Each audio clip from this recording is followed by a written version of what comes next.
3x minus 4y is equal to 16, और इस साथ में इसका दूसरा इक्वेशन साइमल्टेनियस जो है 2x minus 3y is equal to 10, ऐसे दिया हुआ है। अब ऐसे टाइप के क्वेश्चन में आप देखोगे, जरा ध्यान से देखना, कल जितनी मेथड्स हमने पढ़ रखी है कि किसी एक इक्वेशन को हम किसी एक नंबर से मल्टीप्लाई करते थे और उस वजह से जो है दोनों इक्वेशन का कोई एक वेरिएबल सेम वैल्यू का हो जाता था, और जब दोनों इक्वेशन का कोई एक वेरिएबल सेम वैल्यू का हो जाता तो ऐड या सब्ट्रैक्ट करके हम उसको जीरो कर पाते थे। अरे यस और नो? अब आपके सामने जो बोर्ड पे मैंने सवाल लिखा हुआ है, इसमें आप क्लियरली देख सकते हो कि चाहे मैं किसी भी नंबर से मल्टीप्लाई कर लूं, मैं किसी भी तरीके से x या y को सेम नहीं कर सकता।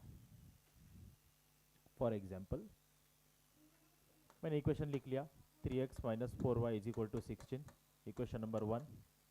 फिर मैंने लिखा 2x minus 3y is equal to 10, equation number. अब यहां पे मैंने सोचा कि यार क्या करे,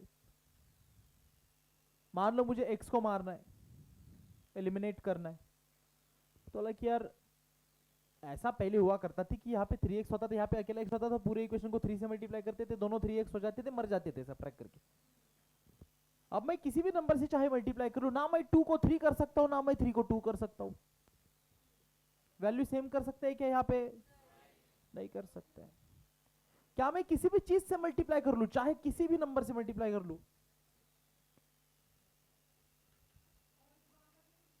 क्या यह संभव है कि मैं इस 2 का 3 कर पाऊं? सर यस और नो?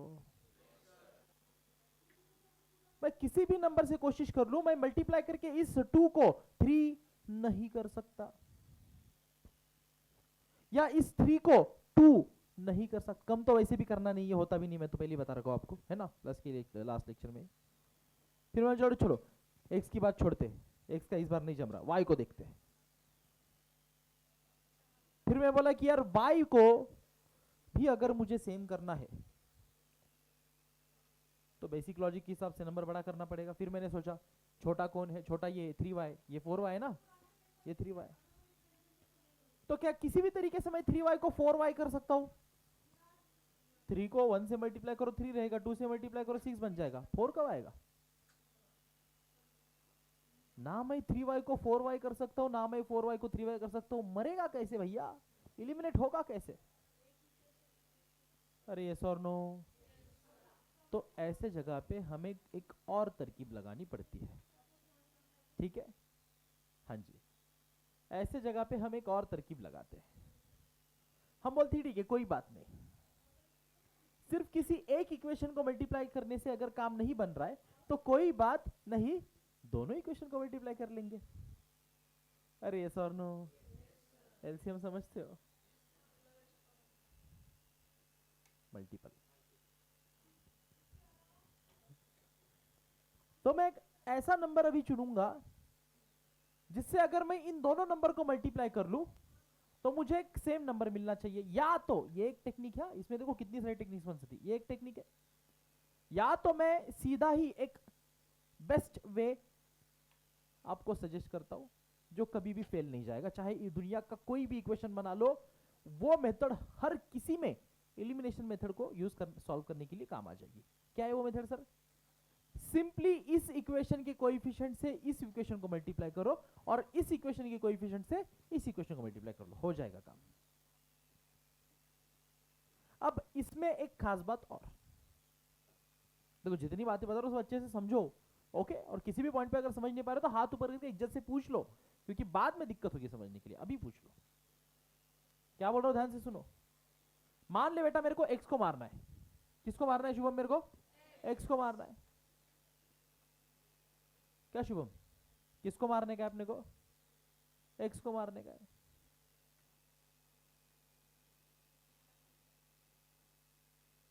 तो x को अगर मारने का है तो दोनों इक्वेशन के x के कोएफिशिएंट से एक दूसरे को मल्टीप्लाई कर दो। अरे सर क्या बोला, नहीं समझ में आया? ध्यान दे बेटा, मैंने बोला क्या बोला? यहां पे x का कोएफिशिएंट क्या है? 3। अरे कोएफिशिएंट क्या है? उस 3 को उठाओ और इक्वेशन 2 को मल्टीप्लाई कर दो बोथ साइड। Okay okay. अरे यस और नो? अरे यस और नो? पक्की बात? इक्वेशन 1 में है ना x का कोएफिशिएंट 3, तो 1 में है ना कौन? x का कोएफिशिएंट 3, उसको इक्वेशन 2 को मल्टीप्लाई कर दो बोथ साइड। ओके। और जो इक्वेशन 2 में है ना x का कोएफिशिएंट 2, उसको इक्वेशन 1 को कर दो बोथ साइड मल्टीप्लाई। ओके। अल्टीपल्टी होगा क्या सर? अगर मैं इस इक्वेशन को पूरे 2 से मल्टीप्लाई करूंगा जो कि इस x का कोएफिशिएंट है, और अगर इस पूरे इक्वेशन को मैं 3 से मल्टीप्लाई करूंगा जो कि इस इक्वेशन के x का कोएफिशिएंट है, तो अपने आप ये 3 2 जा 6 और ये भी 3 2 जा 6 बन जाएगा। दोनों का 6x आंसर आ जाएगा। आगे जो बदलना है बदलने दो, मेरे को उससे कोई फर्क नहीं पड़ता। मेरे लिए मैंने टारगेट किसको किया है? मारने का x को। मैं वो सेम करना चाहूंगा, बाकी बदल रही है वैल्यूज बदलने दो, इक्वेशन तो बैलेंस रहेंगे ना, क्योंकि जो भी ऑपरेट कर रहा हूं मैं इक्वेशन के बोथ साइड कर रहा हूं, अकेले इसको कर रहा हूं क्या? नहीं, तो इक्वेशन बैलेंस ही रहेगा मेरा, उस पर भी असर पड़ने वाला। अरे यस और नो? तो ये मेथड हम लगा सकते हैं। एक ही सेंटेंस में निपटा देंगे। बोलेंगे मल्टीप्लाइंग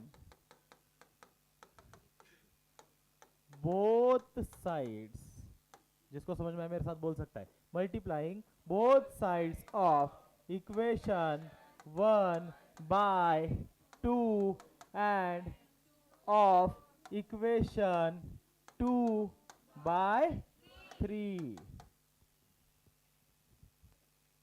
इक्वेशन हिंदी में बता रहा हूं, इक्वेशन 1 के बोथ साइड को 2 से मल्टीप्लाई किया और इक्वेशन 2 के बोथ साइड को 3 से मल्टीप्लाई किया। अल्टीमेटली अरे यस और no? Multiplying both sides of equation 1 by 2 and that of equation 2 by 3। आ रहा है समझ? क्लियर? हाँ, y मारना होता तो मैं 3 और 4 से करता, मतलब 3 से इक्वेशन 1 को करता मल्टीप्लाई बोथ साइड और 4 से इक्वेशन 2 को करता, तो y मरता, क्योंकि 4 3 12, इधर इधर भी 12 इधर भी 12 आ जाता। 12 12 प्लस माइनस जो करना है आगे का काम आपको पता है। एक बार सेम हो गया तो उसके बाद क्या करना है? ऐड सब्ट्रैक्ट, वो आपको आता, वो आपने अभी तक कर रखा, करा है कि नहीं करा है? वो सबको आता, पक्की बात? तो अभी अपन आगे करते हैं फिर भी सॉल्व। चलो मतलब क्या करेंगे सर? मल्टीप्लाई करके जो आंसर आएगा पहले वो तो लिख लो। ठीक है सर। इक्वेशन 1 को किससे मल्टीप्लाई किया अपन ने? तो 3 2 जा 6x minus 8y is equal to 32। Equation number 3। नया इक्वेशन नया नंबर, बोलो नया इक्वेशन नया नंबर, खत्म खेल, इजी। फिर ये 2 इक्वेशन 2 के बोथ साइड को किससे मल्टीप्लाई करने का है? 3 से। Multiplying both sides of equation 2 by 3 जो इसका कोएफिशिएंट था। तो 3 2 जा 6x, 3 3 जा माइनस 9y और 3 10 जा 30। ये बना इक्वेशन नंबर 4। नया इक्वेशन नया नंबर, बोलो नया इक्वेशन नया नंबर। अरे यस और नो? समझ में आया? अब तो मेरे को लग रहा है कि हाँ सर ये 0 हो सकता है, यहाँ पे एलिमिनेशन हो सकता है।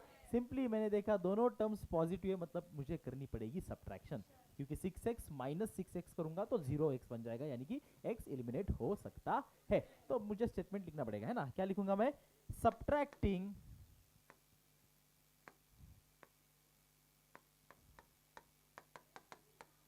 यस इक्वेशन, बोलो किसमें से क्या?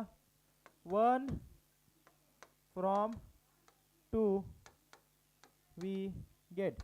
2 फ्रॉम 1 करो, 1 फ्रॉम 2 करो, आंसर सही आएगा, कोई फर्क पड़ता नहीं है।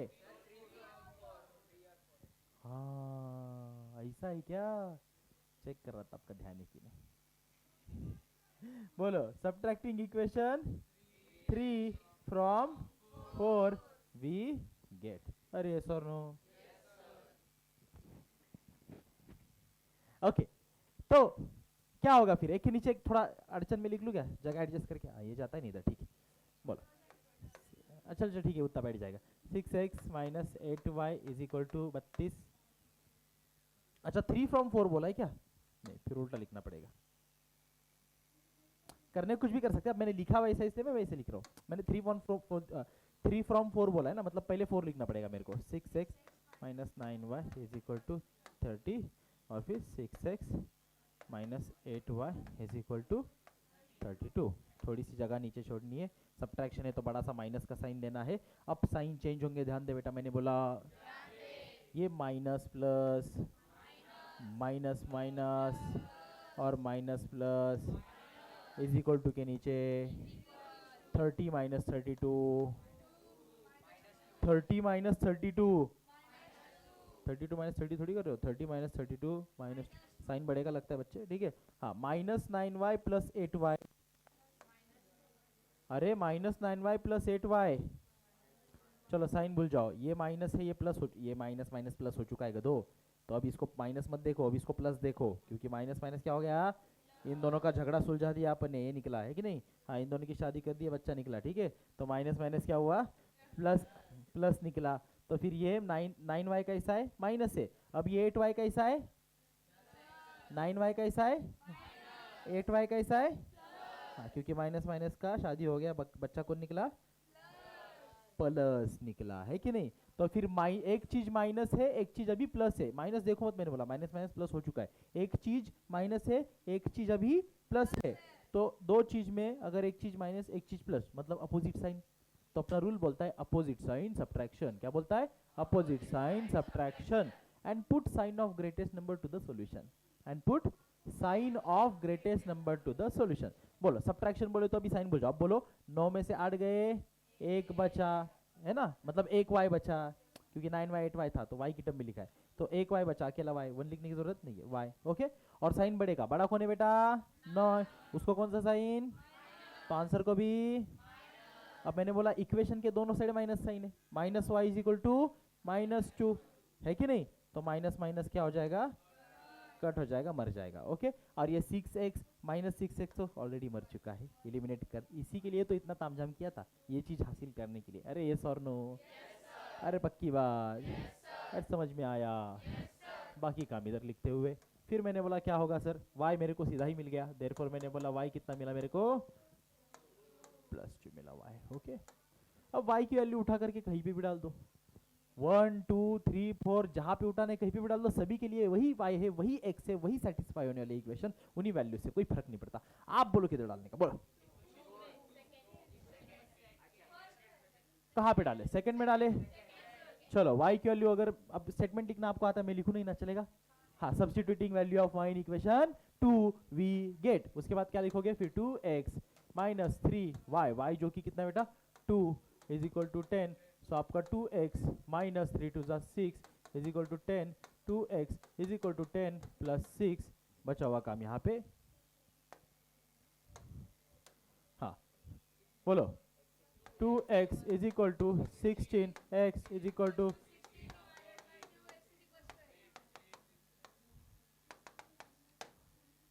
अरे यस और नो, यहाँ पे अपना आंसर फिनिश होता, यहाँ पे अपना आंसर फिनिश होता, यस। तो आंसर लास्ट में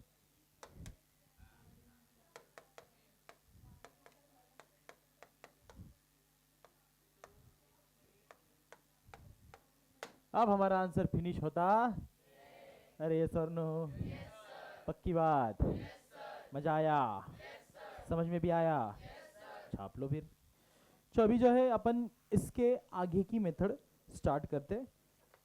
आई होप जो एलिमिनेशन मेथड का पूरा हिस्सा है ये आपको अच्छे से समझ में आया होगा।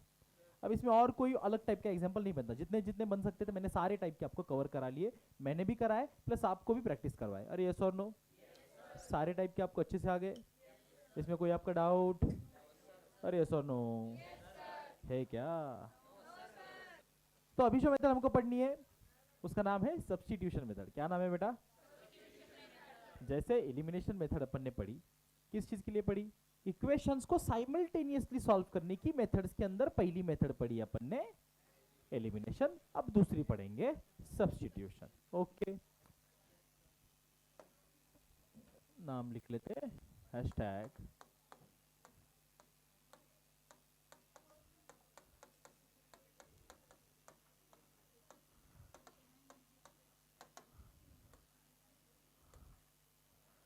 तो दिस इज सब्स्टिट्यूशन मेथड।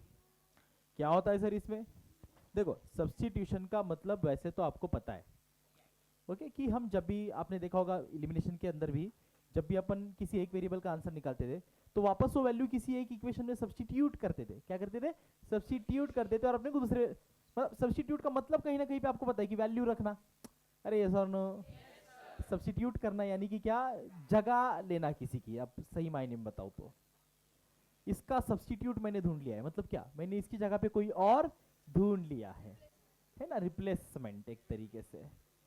तो कुछ यही एग्जैक्ट मतलब हमें अपनी मेथड को भी बनाने के लिए यूज करना है। तो मेथड का यही मतलब है। होता क्या है, ध्यान से देखो।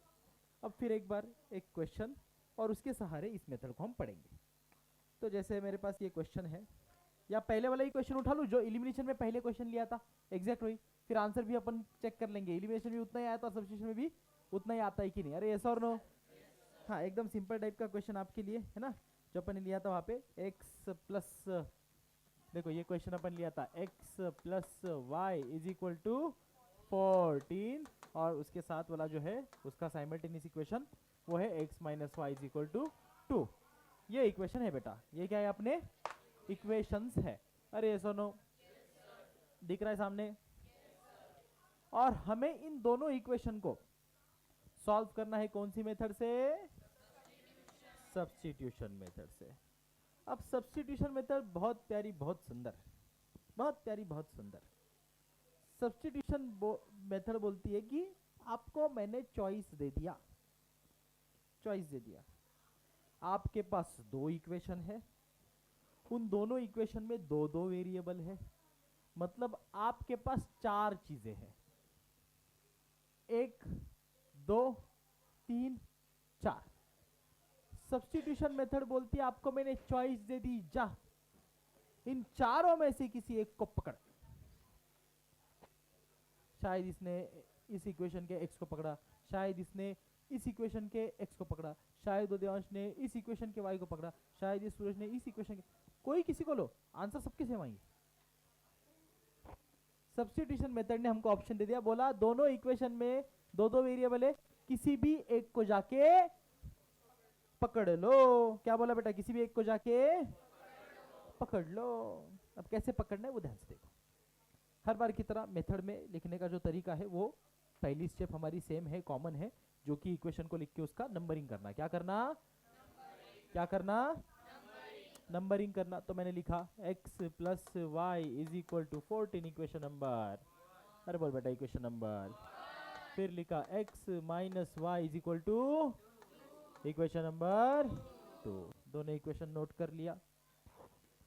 अब आपको मैं चलो चॉइस दे रहा हूं, आप चुन लो कौन सा इक्वेशन चुनना है, कौन सा वेरिएबल चुनना है। कौन सा इक्वेशन का? 2 का। इक्वेशन 2 का x चुनने का? पक्की बात? सब लोग? हाँ। अब मेथड ने तो बोल दिया कोई भी चुनो, लेकिन ऋषि सर ऐसा नहीं बोलते। ऋषि सर बोलते हमेशा थोड़ी आसान चीज देखो, क्योंकि एग्जाम में क्या बचाना है? हाँ, तो ताकि समय बचे, कॉम्प्लेक्सिटी कम हो, आंसर अच्छा आने की प्रोबेबिलिटी बढ़े और हम सुकून से उसको सॉल्व भी कर पाए। तो आसान चीज चुनो। तो जनरली ऐसे वेरिएबल्स नहीं चुनने जिनके साथ कोएफिशिएंट लगा होता है।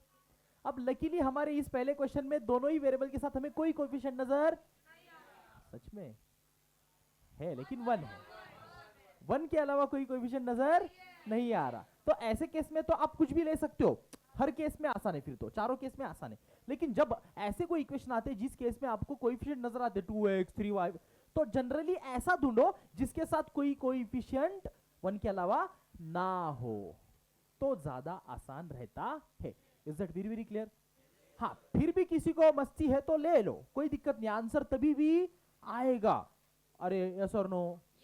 आंसर तभी भी आएगा, क्योंकि बहुत सारे क्वेश्चन ऐसे जिसमें कुछ कहीं पे सिंगल वेरिएबल सिर्फ होता ही नहीं है, कुछ ना कुछ कोएफिशिएंट होते ही है। तब क्या? तब तो करना ही पड़ेगा सॉल्व, तो तभी भी किया जा सकता है। सेम प्रोसेस है इसमें, है ना, कोई आपको मतलब अलग तरीके अपनाने नहीं है, कोई जुगाड़ नहीं करना है, हर बार आपको सेम प्रोसेस फॉलो करनी है। ध्यान से सुनो और देखो क्या है वो प्रोसेस। पहले दोनों इक्वेशन लिख लिए, यहां तक किसी को डाउट? अरे सॉरी, जल्दी जल्दी बोलो, यहाँ पे किसी को डाउट? पक्की बात?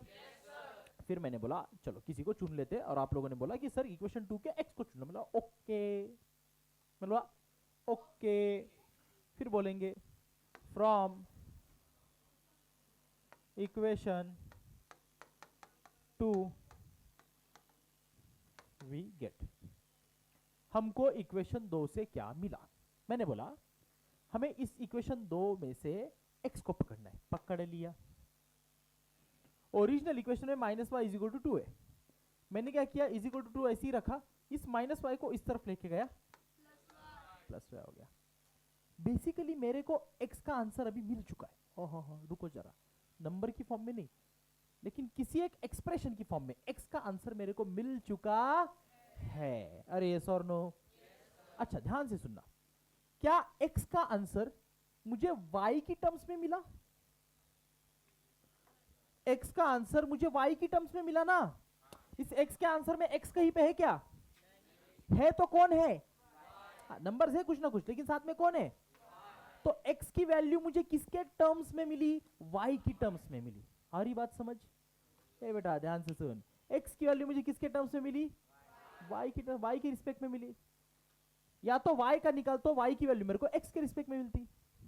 आ रही बात समझ? इसके बदले ये, इसके बदले ये, सब्स्टिट्यूट करना, यही पे खास बात आती है। और चलो आगे ध्यान दो, ए फील, ध्यान दे बेटा, मैंने बोला ध्यान दे, इसको मार्क कर लो। हर बार बोला नया इक्वेशन नया नंबर, अरे यस और नो? ठीक है, डब्बा भी बना लिया प्यार से। अब मैंने बोला जो इक्वेशन का नाम है वो इस कारण से है, ध्यान दे बेटा, बोलता है substituting value of x in equation. अब ध्यान से सुनना, x की वैल्यू किस इक्वेशन से मिली बेटा तेरे को? सेकंड से मिली। यशराज, x की वैल्यू किस इक्वेशन से मिली? फ्रॉम इक्वेशन 2, सेकंड इक्वेशन से मिली ना? जिस भी इक्वेशन से वैल्यू निकालोगे उसके दूसरे जोड़ी में उसको सब्स्टिट्यूट करनी है। 2 से निकाली 1 में डालोगे, अगर 1 से निकाली होती तो 2 में डालते। अरे बेटा बात समझ?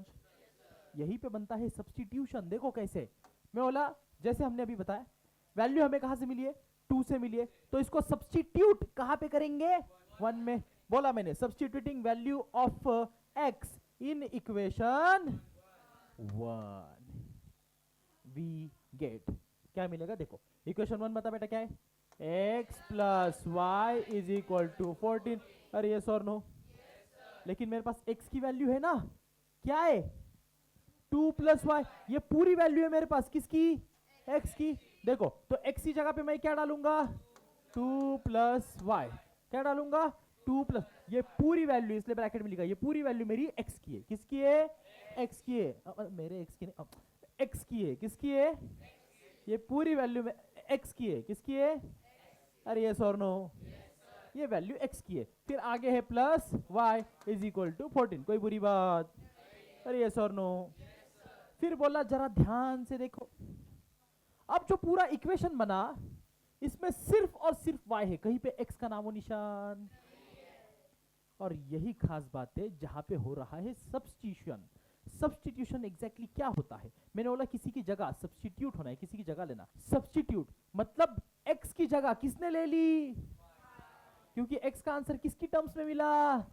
y की टर्म्स में। हाँ बेटा बात समझ? That's how we do substitution here। और पूरा इक्वेशन हमारा जो 2 वेरिएबल में था ओरिजिनली, अब वो 1 वेरिएबल में कन्वर्ट हो चुका है। Is that very very clear?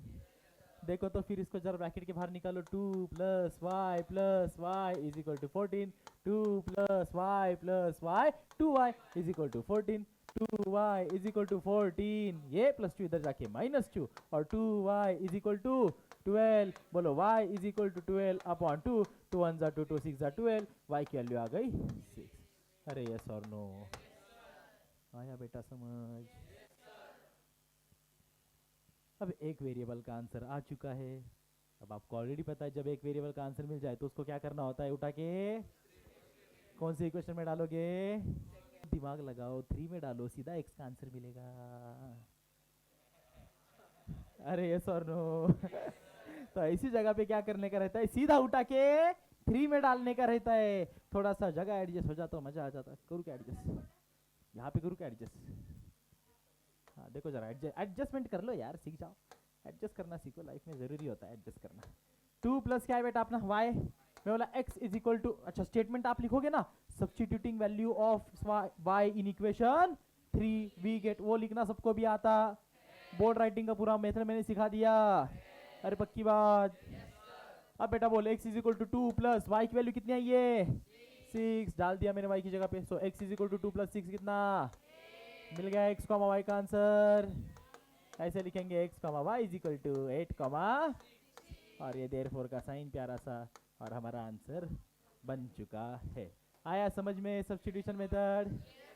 Answer check करो, पहले जब एलिमिनेशन से ये क्वेश्चन किया था तब यही था क्या? क्या पता सब्स्टिट्यूशन से कुछ और आंसर आ गया हो। है क्या सेम? पक्की बात? छाप ले बेटा। हाँ क्वेश्चन क्वेश्चन क्वेश्चन यस करेंगे ना, क्वेश्चन तो करना है। लो बेटा सवाल लो। अच्छा ये आपका हो गया ना पूरा, समझ में आया सबको? हाँ